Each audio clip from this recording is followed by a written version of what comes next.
Nicolas avait prévu énormément de choses pour cette nouvelle journée de travail, mais se retrouver dans le bureau présidentiel en compagnie de 2 jeunes femmes et d'un cadavre n'en faisait pas partie.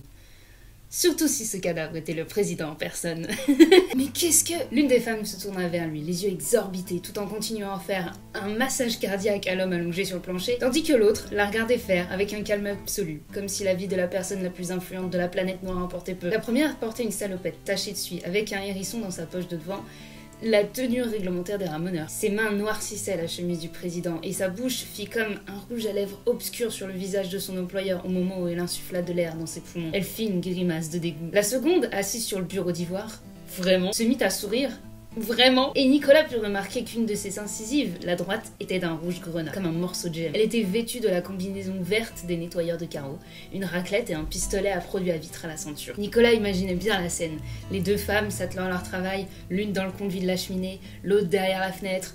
Puis le président était rentré, s'était effondré, la nettoyeuse avait tout vu, alors elle avait appelé la ramoneuse à l'aide et... Une petite seconde. Le président n'était pas censé être là. Le président était censé commencer sa journée dans 1 heure. Pourquoi était-il ici? Cela dit, Nicolas n'était pas censé être là à cette heure-ci non plus, mais il avait perdu du temps la veille à cause d'un accident en cuisine, donc il devait récupérer son retard. Tu pourrais m'aider, non? Fit la ramoneuse à la nettoyeuse de vitres. Cette dernière haussa les épaules, éleva ses paumes, l'air de dire « Et qu'est-ce que tu veux que je fasse ?» Ce qui agaça encore plus la femme qui arrêta le massage. J'y crois pas. 74 ans et c'est maintenant qu'il nous fait un AVC? Karma de merde. Il faudrait peut-être appeler la sécurité ou les pompiers, s'autorisa à demander Nicolas. Non mais tu nous as bien regardé, tu crois vraiment qu'on ne risque rien en appelant les pompiers? Effectivement, elle risquait d'être suspectée de quelque chose, compte tenu des circonstances. Ces circonstances étant leur pigmentation. La femme à genoux du président était grande, musclée au niveau des bras et des cuisses. La peau d'un noir profond qui se mêlait à la poudre de la cheminée. Celle assise sur le bureau était tout l'inverse. Petite, fluette, elle pourrait passer inaperçue malgré les étranges marques sur une partie de son visage triangulaire et de son crâne. S'il n'y avait pas eu ses cheveux blancs presque argentés. Vous étiez en train de travailler, expliqua Nicolas. Il n'y a aucune raison pour qu'on vous croie coupable. Peut-être pas nous. Mais toi, un frisson traversa le dos de Nicolas. Il avait perdu du temps la veille. Il devait récupérer son retard. Il n'était pas censé être là. Personne ne savait qu'il était là.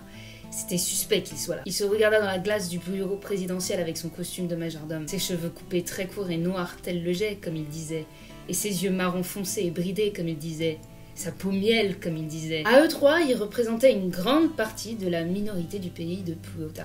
Une minorité qui était tolérée. Tolérée seulement. Du dégluti complètement dépassé. D'un côté, s'il n'appelait pas les pompiers, il manquait à son devoir de citoyen puotan. De l'autre, s'il appelait à l'aide, on risquait de penser qu'il avait attaqué le président. Et... au mieux, la mer intérieure l'attendait. Comment ces 2 jeunes femmes pouvaient-elles rester aussi calmes dans un moment pareil? Il faut qu'on s'en aille. Le truc étrange était que la ramoneuse ne s'était pas adressée à tout le monde, mais à la nettoyeuse uniquement. Et celle-ci répondit avec un petit signe en frottant son pouce avec son index. Oui, ben, je sais pas comment on fera, mais on se débrouillera. La nettoyeuse sourit avec malice. Et Nicolas réalisa soudain qu'il avait du mal à lui donner un âge. 20 ans, 15 ans... c'est difficile à dire. Autant la ramoneuse avait clairement 25 ou 26 ans, autant la nettoyeuse semblait ne pas avoir encore atteint l'âge adulte. Et le fait que la ramoneuse attendait l'accord d'une gamine semblait incompréhensible. Plus incompréhensible que le fait qu'il était dans le bureau présidentiel avec le cadavre du président. La jeune femme fit alors un autre signe, 3 doigts sur le torse qu'elle dégagea au loin, comme pour repousser quelque chose, avant de les ramener vers son cœur. La ramoneuse leva les yeux au ciel avant de se pincer le bord du nez. Sérieusement, comment veux-tu qu'on... Puis elle fixa Nicolas, et celui-ci sut, sans même la connaître, que les rouages d'un plan se dessinaient dans son cerveau. Elle avait ce regard, cette flamme qui brillait dans ses yeux émeraudes. Le regard de quelqu'un qui fomentait quelque chose. Dis-moi, c'est quoi ton nom déjà? Nicolas. Peut-être. Dis-moi Nicolas, tu t'y connais en magie originelle? Le jeune homme paniqua et mit un doigt devant sa bouche pour l'intimer de se taire. Il n'était pas du genre à donner des ordres, plutôt à les suivre, mais ce qui était en train de se passer allait au-delà de son statut de majordome. « Mais enfin, mademoiselle !» chuchota-t-il. Ne parlez pas de ça à voix haute comme ça. Ce type de magie est prohibé à Puota, tout le monde le sait. Alors d'abord, si tu me traites encore une fois de mademoiselle, je vais te mettre mon poing dans ta gueule. Ensuite, c'est peut-être prohibé, mais ça ne veut pas dire que ça n'existe pas. Donc, tu t'y connais ou pas? Non, pas du tout, fit Nicolas. À part ce qu'on apprend dans les contes. Mince, dans ce cas-là, je ne vois qu'une solution. Un nécromancien. Nicolas avait envie de se jeter par la fenêtre. La nécromancie faisait partie des bases de la magie originelle, avec l'animorphie, et était donc plus interdite que tout autre type de magie. Rien que le fait de dire ce mot pouvait être passible de prison, et cette ramoneuse venait de l'exprimer à voix haute, en plein dans le bureau présidentiel. Devant le président. Il était peut-être mort, mais savait-on jamais, entendre ce mot aurait pu ironiquement le ramener à la vie par colère. Vous êtes complètement malade! C'est le seul moyen. C'est soit ça, soit on t'accuse de meurtre. C'est pas possible, c'est juste pas possible. Non mais imagine, le président disparaît, tout le monde pense qu'il a été kidnappé, et tout d'un coup, un jeune majordome débarque avec lui ayant sauvé la vie.